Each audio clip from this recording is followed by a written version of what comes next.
Саламатсыңарбы? 5 А жана Б классынын окуучулары. Биз силер менен өткөн сабакты кайталап эсибизге түшүрөбүз. Зат атооч деген эмне?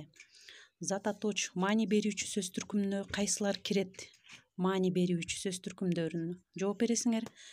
Ошондой эле зат атоочтун 3 белгиси бар экенин билесиңер, лексикалык, морфологиялык жана синтаксистик белгилери боюнча. Алар 3 белгиси кандай кызматты аткарат? Ошол боюнча сүйлөп бересиңер.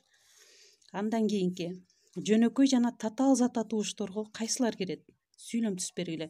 Жөнөкөй зат атооштор бир гана сөздөн турат, аны билесиңер. Татаал зат атооштор 2 же андан ашык болот. Ээрчилүү жана жалпы зат атоошторго кайсылар кирет? Айырмасын айтып бергиле. Анын дагы айырмачылыгын айтып бересиңер.